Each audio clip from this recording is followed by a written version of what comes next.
مسلمان کی زندگی میں دعاؤں کا بہت زیادہ اثر ہوتا ہے. دعائیں لگ جایا کرتی ہیں، دعائیں اپنا رنگ دکھایا کرتی ہیں، دعائیں اپنا اثر رکھتی ہیں، اور انسان کے گرد جو چیز حصار بن کر اس کی حفاظت کرتی ہے وہ بھی دعا ہوتی ہے. دعائیں کرنی بھی چاہیے. نبی کریم علیہ السلام نے فرمایا جو اللہ تعالیٰ سے نہیں مانگتا اللہ اس سے ناراض ہو جاتا ہے. دعائیں کرنی بھی چاہیے، دعائیں کرانی بھی چاہیے، اور دعائیں لینی بھی چاہیے. معاشرہ جیسے جیسے تیزی کی منزلیں طے کرتا ہے اور جیسے جیسے لوگوں کے ذہن گھٹن کا شکار ہوتے ہیں اور مزاجوں کے اندر جیسے جیسے دین سے دوری واقع ہوتی ہے اور روحانیت سے لوگ جیسے جیسے دور ہوتے ہیں، مختلف قسم کے وسوسوں کا لوگ شکار ہوتے ہیں. ایک وسوسہ لوگوں کے دلوں میں یہ بھی پیدا کیا جاتا ہے کہ جب اللہ تعالیٰ سب کی سنتا ہے تو کسی سے دعا کرانے کا کیا مطلب ہے. بالکل صحیح بات ہے، بڑی عمدہ اور اعلیٰ بات ہے. اللہ تعالیٰ سب کی دعائیں قبول فرماتا ہے. اللہ تعالیٰ اپنے ہر بندے پر اپنی شان اور اپنے فضل کے مطابق رحمت فرماتا ہے، اس میں کوئی دو رائے نہیں ہے. لیکن قرآن مجید خود فرماتا ہے کہ رب کے کچھ بندے وہ ہیں جو اپنے مومن بھائیوں کے لیے دعائیں کرتے ہیں. یہ کسی دوسرے کے لیے دعا کرنا اتنا محبوب عمل ہے کہ اللہ نے اسے قرآن مجید میں بیان فرمایا. والذین جاءوا من بعدہم یقولون ربنا اغفر لنا ولإخواننا الذین سبقونا بالایمان. فرمایا وہ جو ان کے بعد آئے وہ عرض کرتے ہیں رب کی بارگاہ میں کہ اے اللہ ہمیں بھی بخش دے اور ہمارے ان بھائیوں کو بھی بخش دے جو ہم سے پہلے ایمان لائے. وہ اپنے پچھلوں کے لیے دعائیں کرتے ہیں، اللہ کے حضور عرض کرتے ہیں یا اللہ انہیں معاف کر دے، انہیں بخش دے. یہ دعا انہوں نے کسی کے لیے کی، اللہ نے اس دعا کو قرآن مجید کے اندر بیان فرمایا. دیکھیے سب کی دعائیں اللہ کے حضور قبول ہوتی ہیں، لیکن کچھ زبانیں ایسی ہیں جو رب کریم کو پیاری بہت زیادہ ہیں. حدیث صحیح میں موجود ہے، نبی پاک علیہ السلام نے فرمایا رب فرماتا ہے جب بندہ کثرت نوافل کے ذریعے میرے قریب ہو جاتا ہے تو وہ پھر اتنا قریب ہو جاتا ہے، اتنا قریب ہو جاتا ہے کہ میں اس کی زبان بن جاتا ہوں. جب بھی وہ سوال کرتا ہے میں اپنے فضل سے اسے عطا کرتا ہوں. بخاری مسلم دونوں میں موجود ہے. اب ایسی زبانیں جن کو اللہ تبارک و تعالیٰ کی بارگاہ سے یہ اذن مل گیا کثرت عبادت، کثرت نوافل، زہد، ورع، تقوی، کہ اللہ کے حضور جب وہ عرض گزار ہوتے ہیں تو مالک ان کی دعائیں قبول فرماتا ہے. تو اب اگر کسی کو کسی ایسی زبان کی خبر آئی اور اس نے جا کے اس سے دعا کرائی اور اللہ نے اپنے فضل سے اس بندے پر رحمت کر دی اور دعا قبول ہو گئی تو بتائیے حرج والی بات کیا ہے. اب اس پر بھی وسوسہ ہے کہ اللہ سب کی سنتا ہے، آپ نے فلاں کو دعا کے لیے کیوں کہا، اس پر بھی وسوسہ ہے. روحانی دنیا سے لوگوں کو دور کرنے کے لیے، اللہ کے نیک بندوں سے دور کرنے کے لیے، وہ لوگ جو مالک کریم کے قرب والے ہیں جن کو قرآن مجید نے اولیاء اللہ کہا ہے، ان سے لوگوں کا رشتہ کمزور کرنے کے لیے ایک نیا رنگ، ایک نئے انداز میں بات کہ اللہ سب کی دعائیں قبول کرتا ہے. تم دعا کرانے جا رہے ہو، تم نے فلاں سے کہا میرے لیے دعا کرنا، تم نے فلاں بزرگ سے کہا میرے لیے دعا کرنا. تو میرے بھائی یہ تو بڑی آسان سی سادی سی بات ہے. اچھا یہ بھی ضروری نہیں کہ جو دعا کرا رہا ہے وہ کوئی کمزور ہی ہو، وہ گناہگار ہی ہو اور وہ کسی نیکوکار سے ہی کہے کہ میرے لیے دعا کرنا تو تبھی بات بنے گی. بعض نیک بھی کہہ دیتے ہیں اور اس سے کہہ دیتے ہیں جو درجے میں ان سے کم ہوتا ہے کیا حضرت امام جعفر الصادق رضی اللہ تعالیٰ عنہ نے کہا نہیں حضرت داؤد طائی سے کہ میرے لیے دعا کرنا؟ کیا کہا نہیں بعض اساتذہ نے شاگردوں سے کہ دعا کرنا؟ کیا کہا نہیں کہ بعض مشائخ نے مریدوں سے کہ میرے لیے دعا کرنا؟ بھائی کیا بیٹا اپنے باپ کے لیے دعا نہیں کرتا؟ کیا بیٹیاں بیٹے ماں باپ کے لیے دعا؟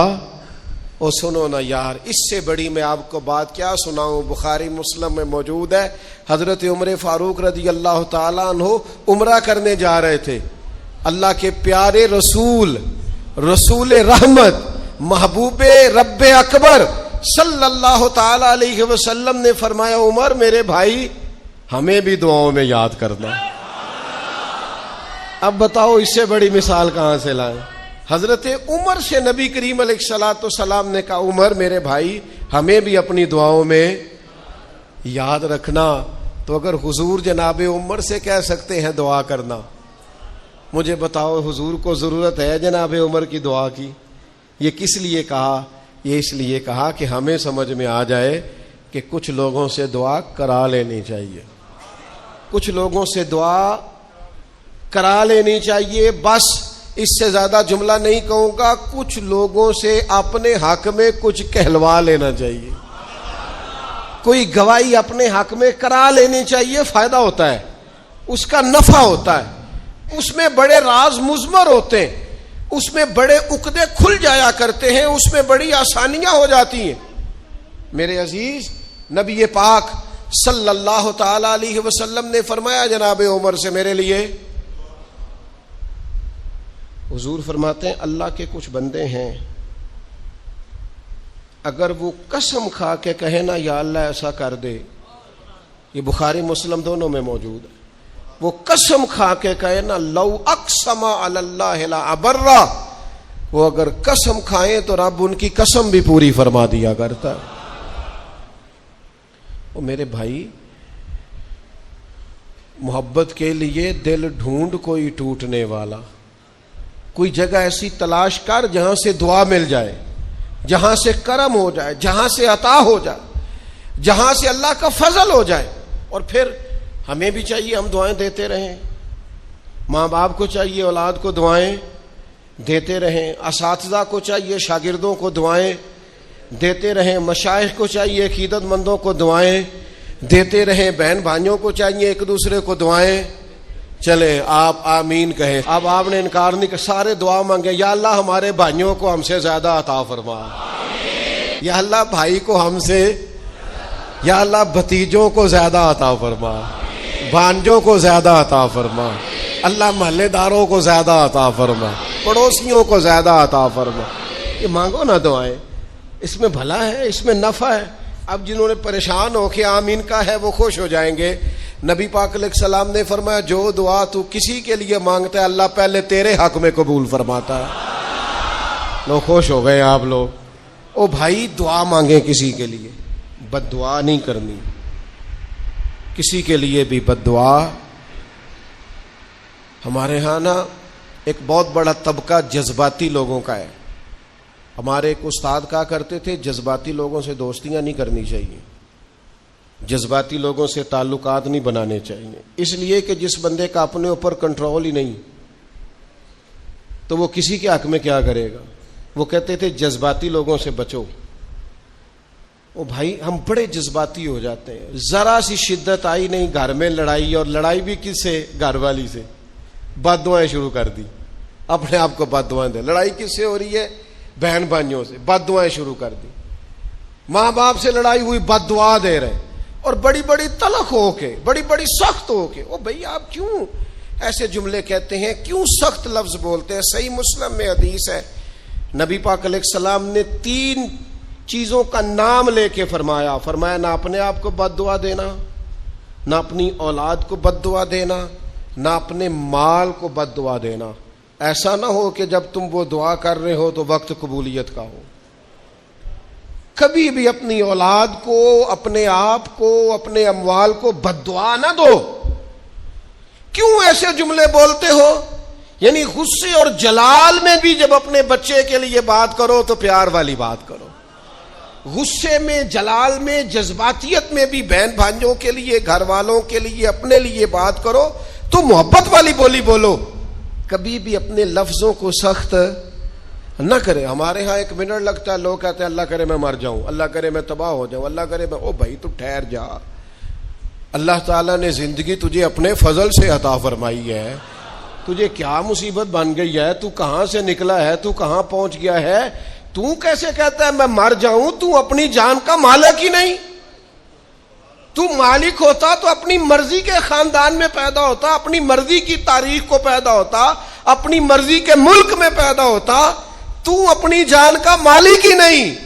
مالک تو وہ ہے جس نے اپنی مرضی کی جگہ پہ پیدا کیا ہے، اپنی مرضی کا وقت دیا ہے. تو کیسے کہتا ہے میں مر جاؤں؟ نہیں، تو مر سکتا. اپنی مرضی سے مرے گا تو خودکشی حرام ہے، اور رب رسول کے راستے میں مرے گا تو شہادت کی موت نصیب ہوگی، ہمیشہ کی زندگی ملے گی. وَلَا تَقُولُوا لِمَن يُقْتَلُ فِي سَبِيلِ اللَّهِ أَمْوَاتٌ. لہذا جذباتیوں کی بد دعائیں کرنا اور سخت بد دعائیں کرنا. میرے ابا جی بھینس کو بد دعا دینے سے بھی منع کرتے تھے.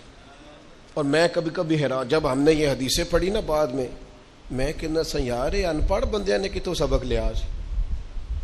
جانور کو، بھینس کو وہ کسی وقت کو تنگ آتے نا تو کوئی سخت لفظ کہتا تو کہتے نہ بھائی مال نو بد دعا نہیں دئی دی.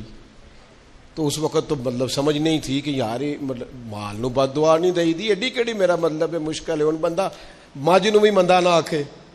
لیکن وہ جب روایات پڑھی بعد میں تو سمجھ آئی کہ کچھ علوم کتابوں میں ہیں، اور چونکہ مسلمان سینہ بسینہ آ رہے ہیں تو کچھ تربیتیں ایسی ہیں جو لفظوں میں تو نہیں، لیکن بڑے بوڑھوں نے جو سنا سیکھا ہے وہ اپنے پلے سے باندھا ہوا ہے.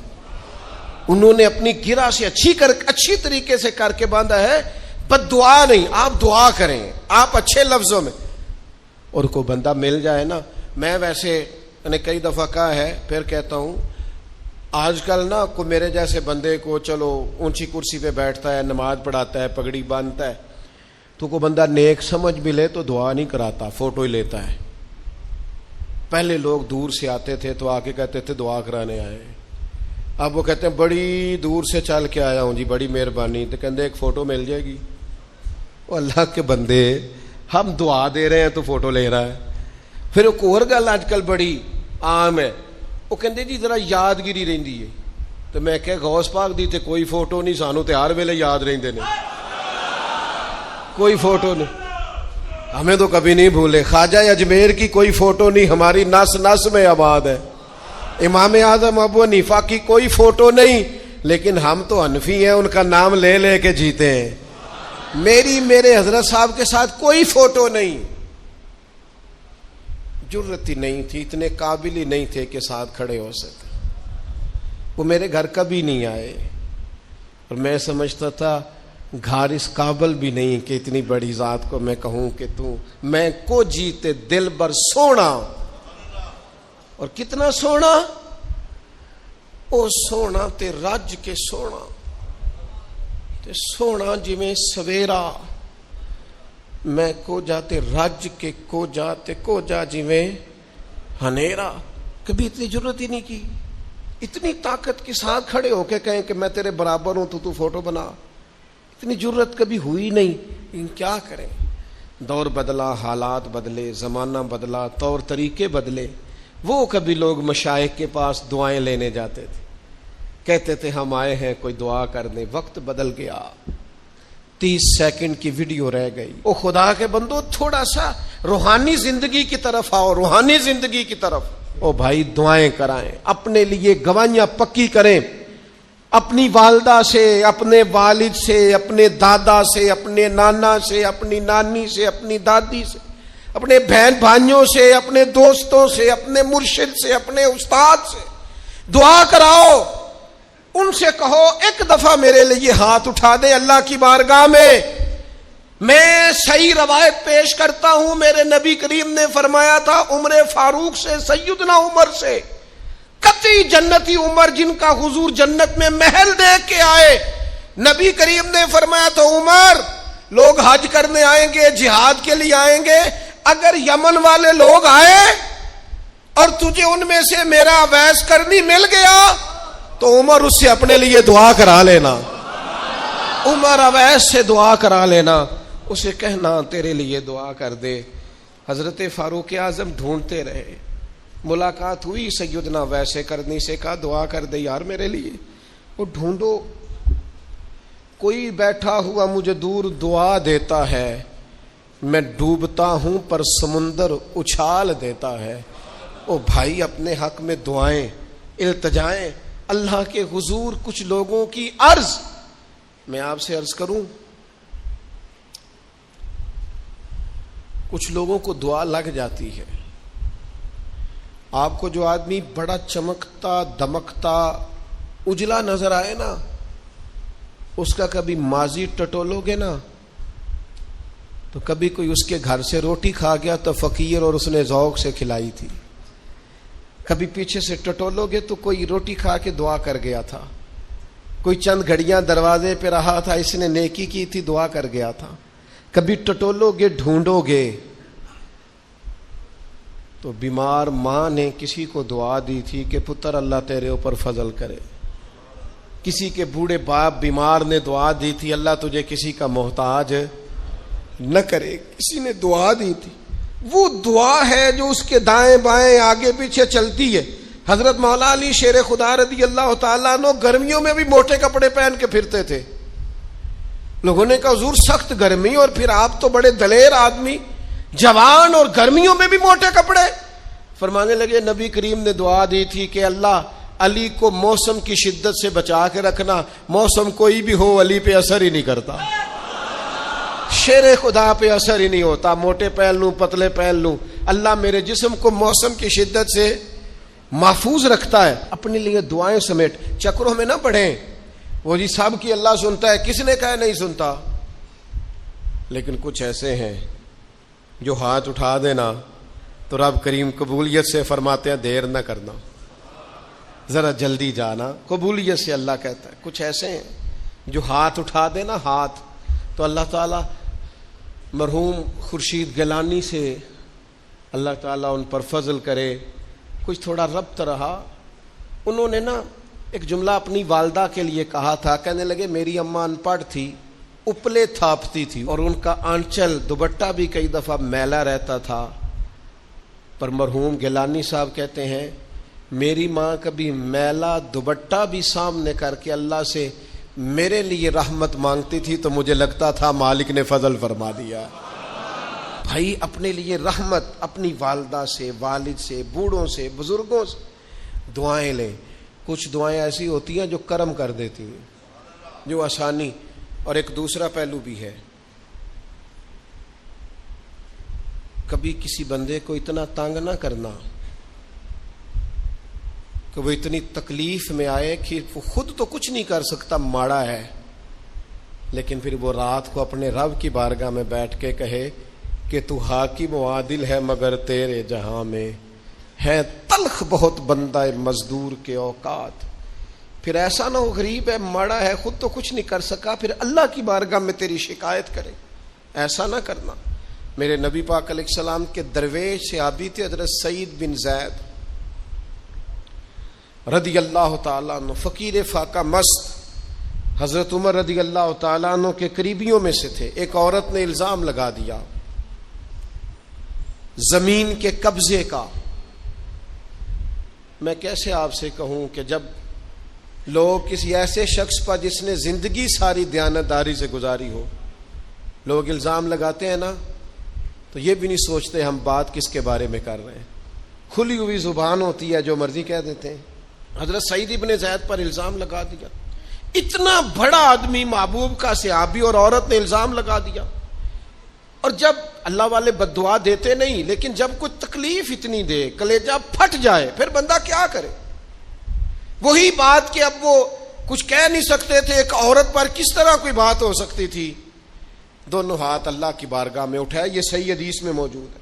دونوں ہاتھ اللہ کے حضور اٹھا کے عرض کرنے لگے مالک اگر یہ عورت جھوٹی ہے نا تو پھر اسے اندھا کر دے اور اس کی قبر اس کے گھر میں بنا دے.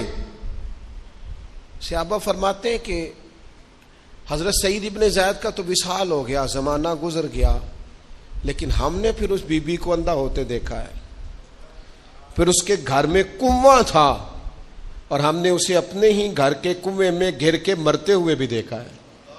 اس لیے کہ جب آپ کسی کو تکلیف دیتے ہیں، جب آپ ستاتے ہیں، جب آپ وہ بات کرتے ہیں جو اس بندے میں موجود نہیں ہے، جب آپ جھوٹ بولتے ہیں اپنے نفس کی تسکین کے لیے، جب آپ زیادتی کرتے ہیں صرف اپنی انا کے لیے، تو پھر بعدوں کا دعائے ضرر نکلتی ہے منہ سے، دعائے ضرر، اور یہ رد عمل کے طور پر نکلتی ہے۔ نبی پاک رحمت للعالمین ہے، لیکن جب حضور گزرے نا ایک دن طواف بیت اللہ شریف کر کے، تو کفار نے پھبتیاں کسیں، بار بار بلا بھلا کا، ایک طواف بھی حضور نے کر لیا، دوسرا بھی کر لیا، تیسرا بھی، اور پھر انہیں اوجڑیاں ڈالی، کئی تکلیفیں دی، تو اس وقت حضور نے پھر دعا کی تھی، اے اللہ گن لے ان لوگوں کو، گن مالک ان بندوں کو، یہ اتنی تکلیف دیتے ہیں۔ حضرت صدیق اکبر فرماتے ہیں وہ جن کے لیے محبوب نے اس دن دعا کی تھی وہ چن چن کے بدر میں قتل ہوئے، سارے گن گن کے وہ لوگ قتل ہوئے۔ کیوں ہم کسی کو اتنا ستائیں کہ اس کے منہ سے پھر ایسے جملے نکلیں جو ہم سے سنبھالے نہ جا سکیں؟